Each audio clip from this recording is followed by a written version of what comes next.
5 of the creepiest unsolved mysteries ever.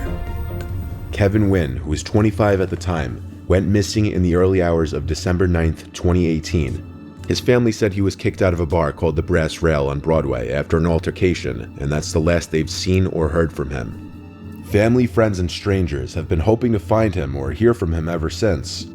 The following Sunday, nearly 150 volunteers and family members gathered at Lakeside Park to continue the search. The family searched the banks of the St. Joseph and St. Mary's rivers, and also the area around the Brass Rail. The following Thursday, they found his glasses broken in the parking lot of the bar. Kevin's family stated that his vision was very bad, and the fact that his glasses were broken and left behind was a very bad sign, and there's no way he'd be able to make his way around without seeing. Management at the bar told the family that Kevin had entered the bar 4 times the night he went missing. 4? There's an Arby's down the road from the bar that had given the family 2 videos. They show Kevin walking by the restaurant alone, one around 1:40 in the morning, the other around 2:45 in the morning. The Brass Rail has given their surveillance videos to detectives, but after 2 long years with or is he just walking slow? The family has become less hopeful. Many people believe he had broken his glasses and without his vision simply stumbled into the river and drowned. But if this were the case, the body would have been found during the multiple searches of the river, or at the very least, the body would have been washed up somewhere by now. In 2002, Michaela Lawrence, who was 12 at the time, and her entire family received news that her father had been in a fatal car accident. His body was barely recognizable from the wreck. The family, of course, opted for a closed casket funeral.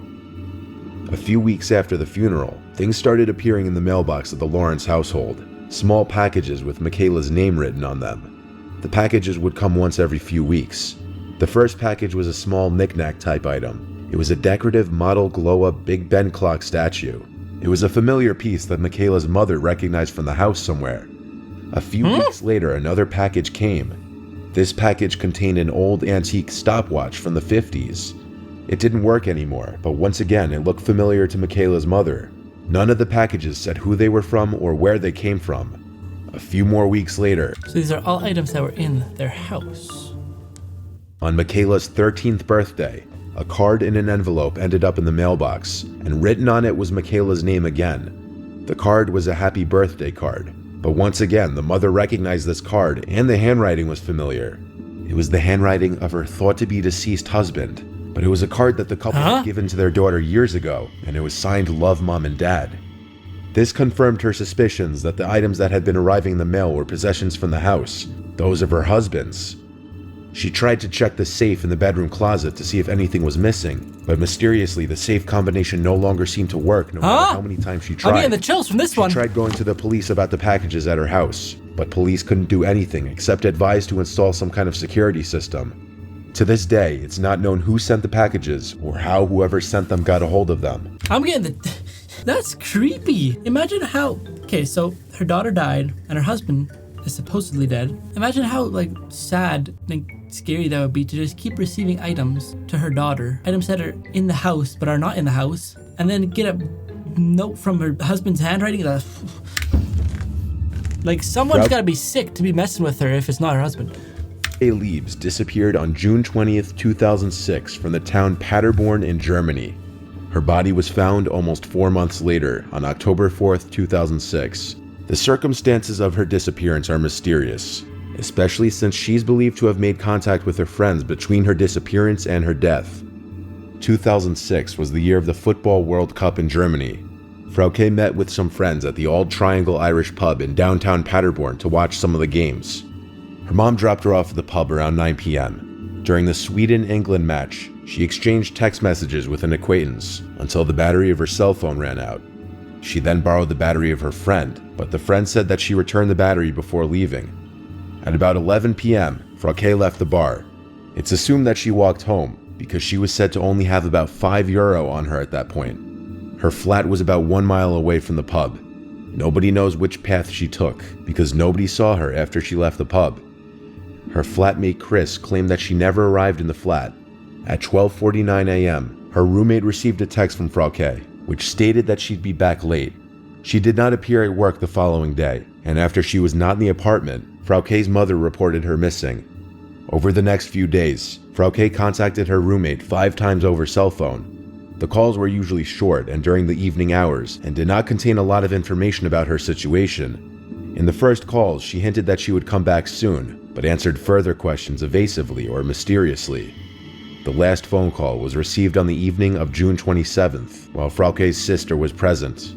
Frauke got asked by her sister if she was held against her will, and she supposedly said yes, but then immediately corrected herself by saying no. Well, that's kind of obvious. If you say you're going to be back late, then you don't show up, and the next few days you're not coming back, but you're going to come back soon. Obviously, something's going on. Her tone. After that, the contact of Frauke was lost.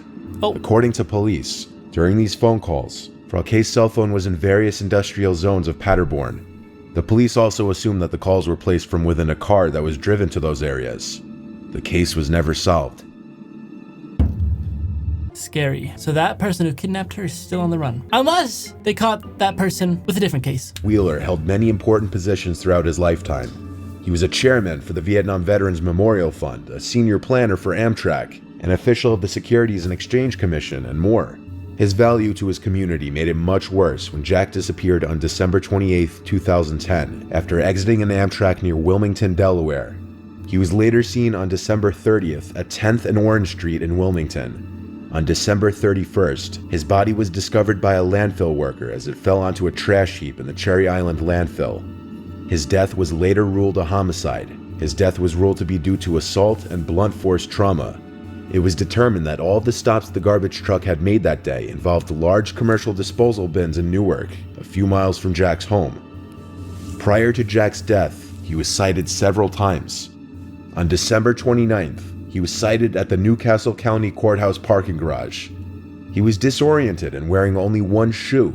He tried to gain access to the garage on foot, claiming that he wanted to warm up before paying the parking fee.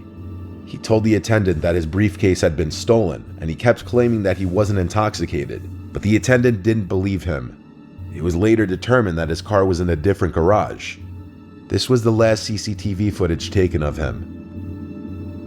Later that day, Jack asked a pharmacist in Newcastle for a ride to Wilmington. He reportedly looked upset at the time. The pharmacist offered to call him a cab. He then left the store. On December 30th, he was seen wandering around various office buildings. Why do they have to speed up the footage so it's making him like wobble around quickly? Several people asked if he needed help, but he refused any assistance. This case has still never been solved. By the sounds of how he was explaining, it sounds like he was like the bad one. Like he was going to do something. But no, he was not. It was the opposite. Strange. We had the disappearance of Brian Schaefer.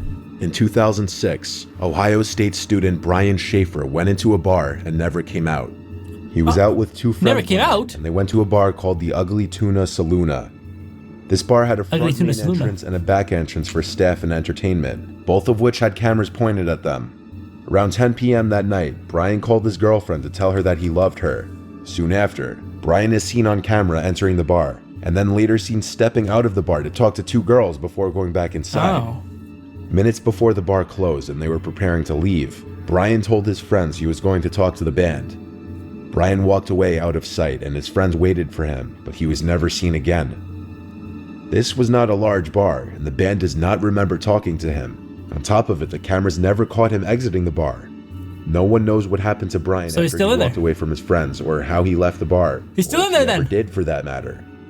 An FBI agent who was specialized in facial recognition spent a long time analyzing the security footage of the bar and watched every person who came in and out of the venue. He never identified Brian leaving, but years later, after he had stopped working on the case, he was at an Ohio State football game and saw someone across the crowd that he couldn't help but think looked very much like Brian. In fact, he bore such a resemblance to Brian that the agent had to go and talk to him. It turned out it was Brian's brother, proving just how good the agent's facial recognition abilities were. Brian's girlfriend called his cell phone every day for weeks, and it always went straight to voicemail until one night when it actually rang 3 times, then went to voicemail. This was unexplainable. The truly weirdest part about this whole thing, so the phone was charged. The last footage of Brian was him re-entering the bar. No footage was ever found of him leaving the bar. I'm being shivered. Which led to theories that he never did leave. To this day, no one knows where he is. Well, if he went in the bar and there's no footage of him going out, then obviously he's still in there. If you have cameras on both exits, so what? Could it, like his body be... brought out in like a trash bin or what? That's very interesting. If you guys enjoy these types of mysterious, creepy, crawly, shivery videos, let me know in the comments down below and by slapping that like button and subscribe for more. I'll see you guys in the next one. Peace.